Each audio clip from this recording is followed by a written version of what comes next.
Hey, good afternoon. Today's a lovely day to plant a tree. So we are putting in Mrs. Mexicola, and she's been patiently waiting to get in the ground.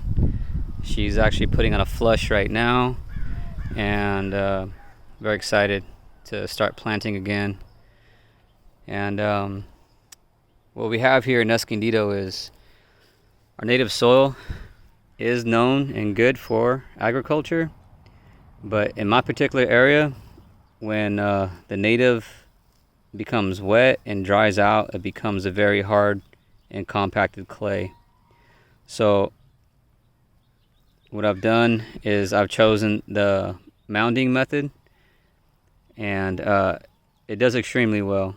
It's an insurance policy that allows your tree to have good drainage, and just allows the tree to be in a much more happier state than trying to fight, to acclimate.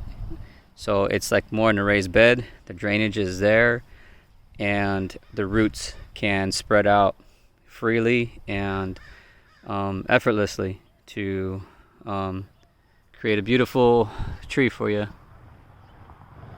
So what I've done for this amend is I've gathered some of the native soil, and then what I do is I put my rabbit bedding in there.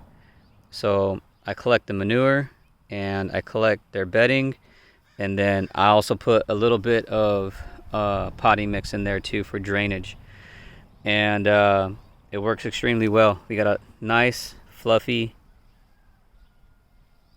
amendment. It does not compact, it just falls apart on you, and it creates that good drainage that holds a little bit of moisture as well. So this is a really good mix, because the rabbit manure is known as a cold manure, and it can go directly on your trees or your vegetables, and you don't have to worry about burning up your plants.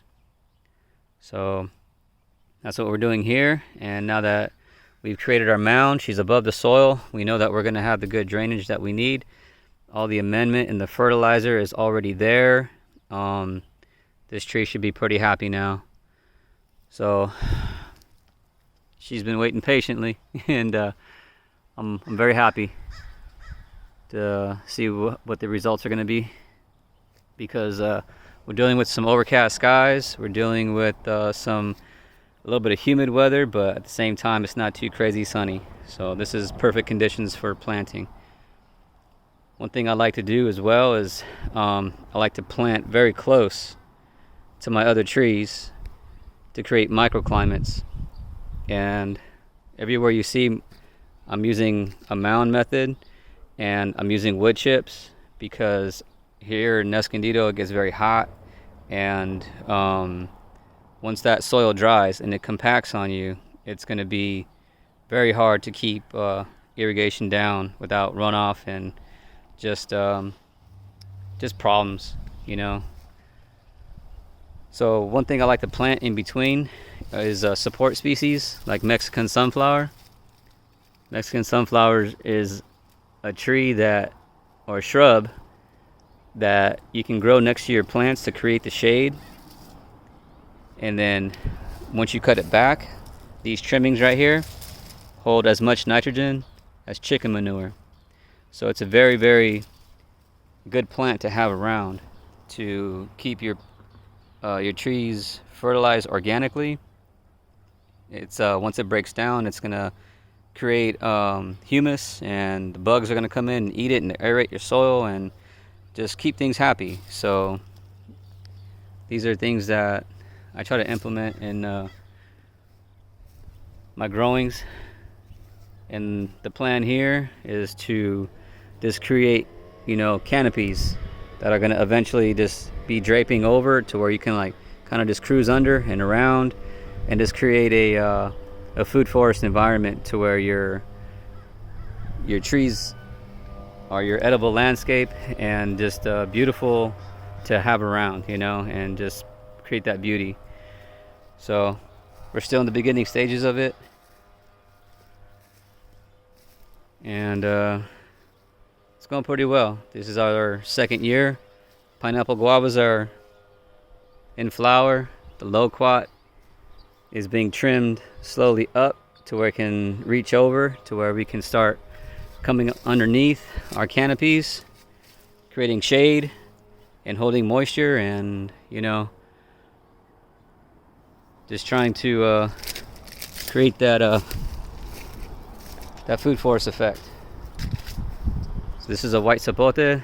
This is what we're trying to do over here as well. This guy's just shooting right here. And then over here we have a Manila mango. So he'll do the same thing. He'll come out, canopy over, and once these trees are supporting each other a little bit better, then the Mexican sunflower will come out, and the canopies will protect these trees from getting sunburned. So that's kind of the case and study. And yeah, we're excited. One more tree in the ground. We're trying to get the food forest going over here, and let me just take a look real quick. Over here, I'm doing the same thing. I got mounds. I create the swale so that when water comes in, it penetrates into the ground, and it stores the water in there. And the trees send down their tap roots, and they have a resource of water in the ground to get whatever they need whenever they want it. So that's the idea of having swales. And then again, they're on the mound to create the drainage, and as the roots penetrate, they find that water. So eventually the system supports itself. So right here we have persimmons. We have nitrogen fixing trees like leucaena, jujubes, pomegranates. Over here is a brand new planting we did not too long ago. And what I want to do right here is I want to put like a jackfruit, or I want to put a star fruit, maybe even who knows. There's all kinds of different options, but what we're trying to do right here is create that microclimate. So we create the environment that the trees can thrive in by providing the shade with nitrogen fixing trees. And see what they're doing right here is they're already stretching out. And then we're also got other things that are gonna grow and stretch as well, like white sapote. We have ice cream banana. We have chico sapote. We have manzano banana, and then another Mexican sunflower. So that's essentially the idea is, so cope, let the trees grow up, grow towards each other, create the shade, and put your sensitive tree in the middle to where it has a healthy environment to grow without being scorched by the sun or protected by the frost. And so what we're also trying to do is throw comfrey at the bottom.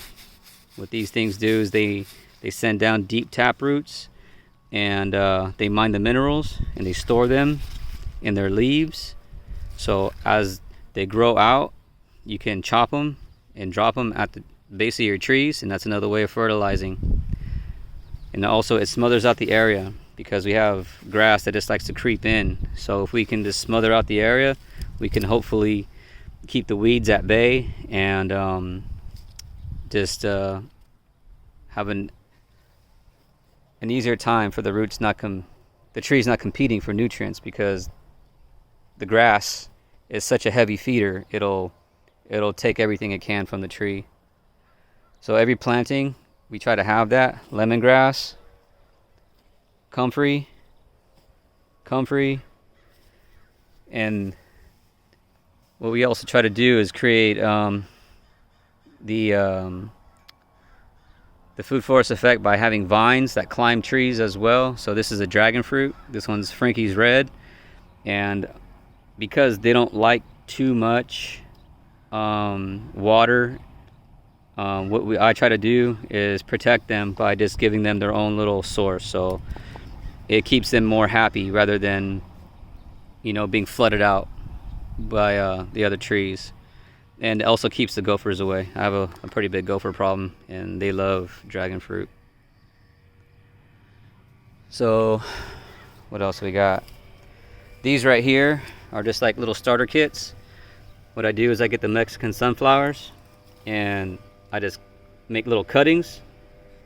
I get little pieces of the comfrey roots and put them in there along with the seed of a nitrogen fixing tree. So you just, in the future, can just plant this whole thing, let it grow into one of these little guys right here, and you automatically have your fertilizer, your ground cover, and your nitrogen fixing stuff all in one little pot. So when you plant your tree, plant these things around, and boom, you should be good to go.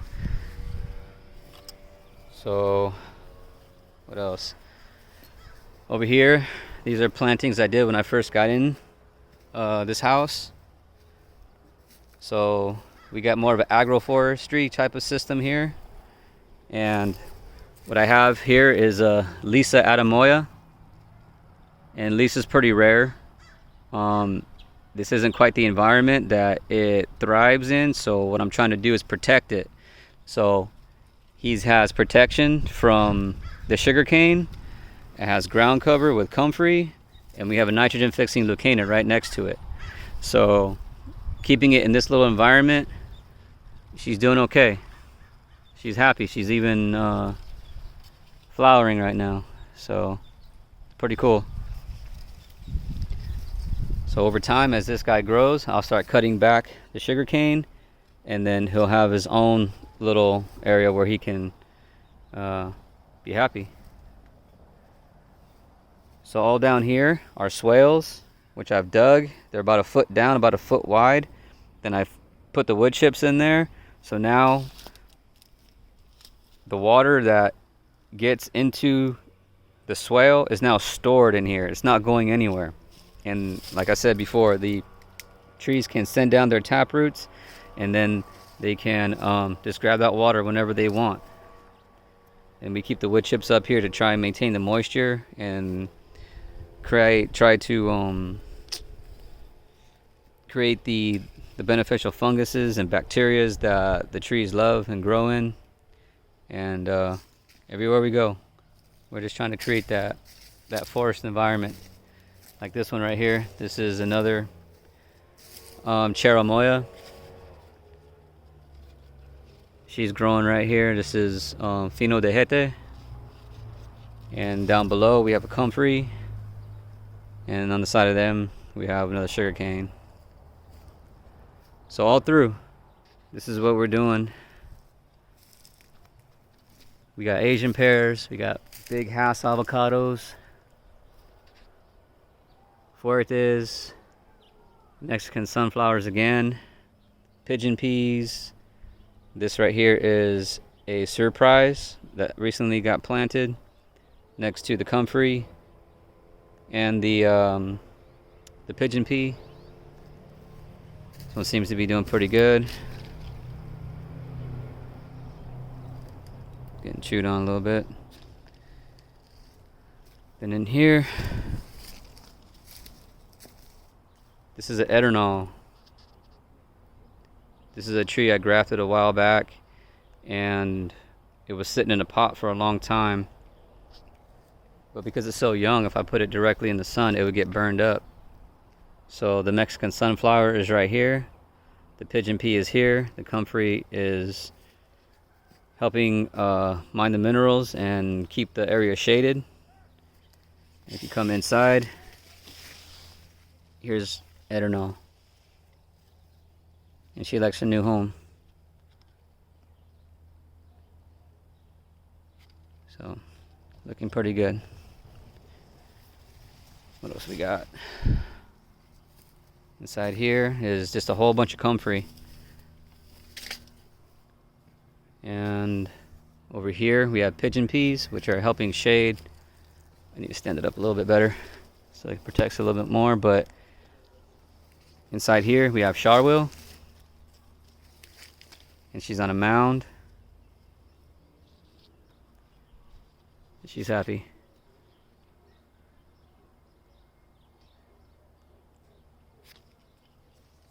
So food forestry and agroforestry is just another way to house your trees, to create environments that they thrive in, so that you just give them the best chance they can, because trees in nature grow together.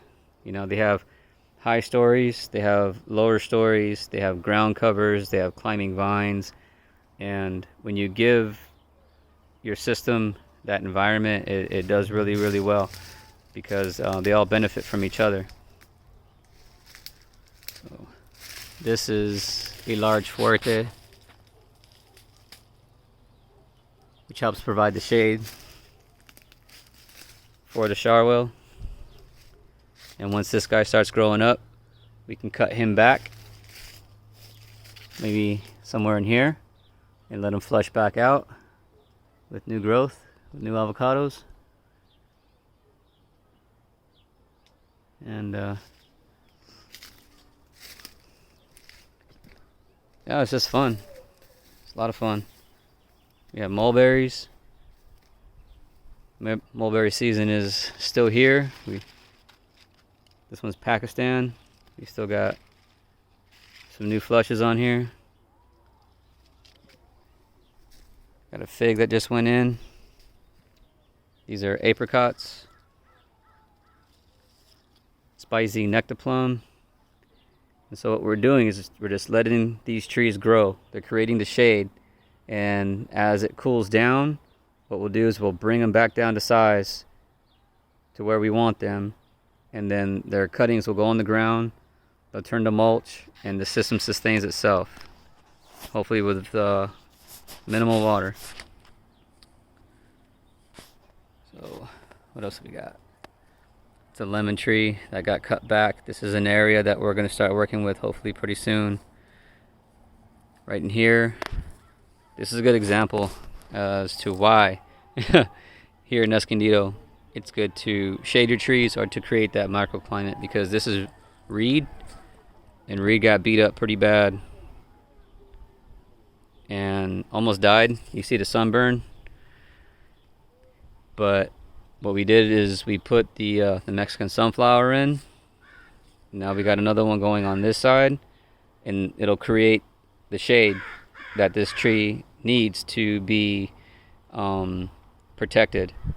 And as it starts to grow and flush out, we'll start cutting the sunflower back and then dropping it at the base of the tree. Like I said, these are nitrogen fixing, not nitrogen fixing, but it has just as much nitrogen as chicken manure. So as it breaks down and releases into the soil, naturally feeding your trees. Comfrey doing the same thing, mining minerals as it grows, kind of like those over there. Boom, cut them down, throw them at the base of your trees. You got mulch that's decomposing, and it's generating soil, creating soil, and it's just that rich, beautiful humus that the trees love to have as their natural fertilizer. So this is another one right here.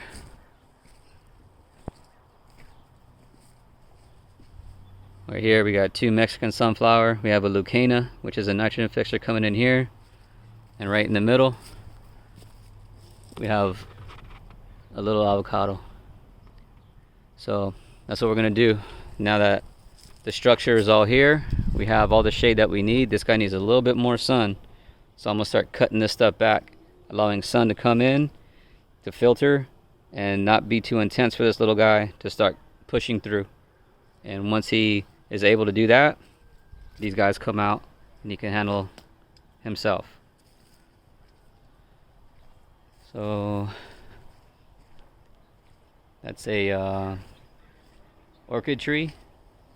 I'm trying to do the same thing right here, because I had an avocado and it burnt up and it died because it just couldn't handle it. So come in here, plant the nitrogen fixing tree, let it canopy out. Once it's ready, this environment's ready to go, put another avocado right there. This is what I'm doing with Holiday. Holiday was getting pretty burnt up on this side because it's pretty intense. So now we got Mexican sunflower coming up on this side to protect it from getting blasted too far, and it should be okay. Same thing over here at Pinkerton.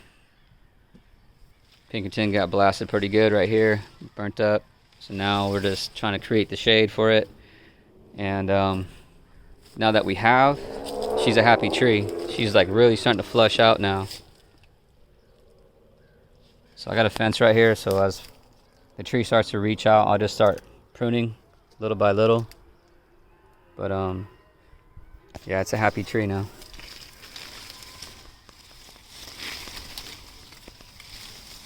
Her trunk is good size.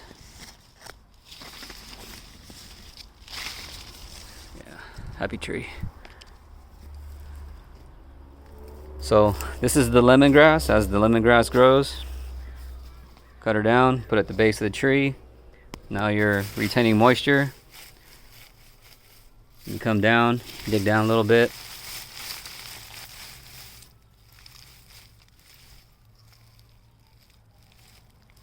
You just see that the moisture is being held in. Oh, we got some worms. And hopefully the tree stays happy.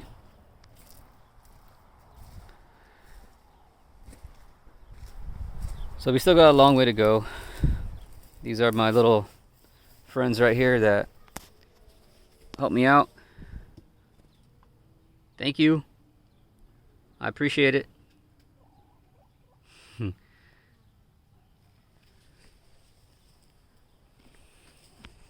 We got a few more over here.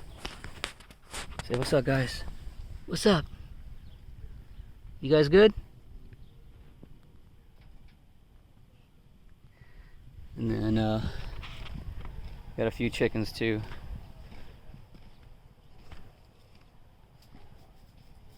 What's up? What's up? Thanks for the eggs. Thanks for the eggs. Thanks for the fertilizer.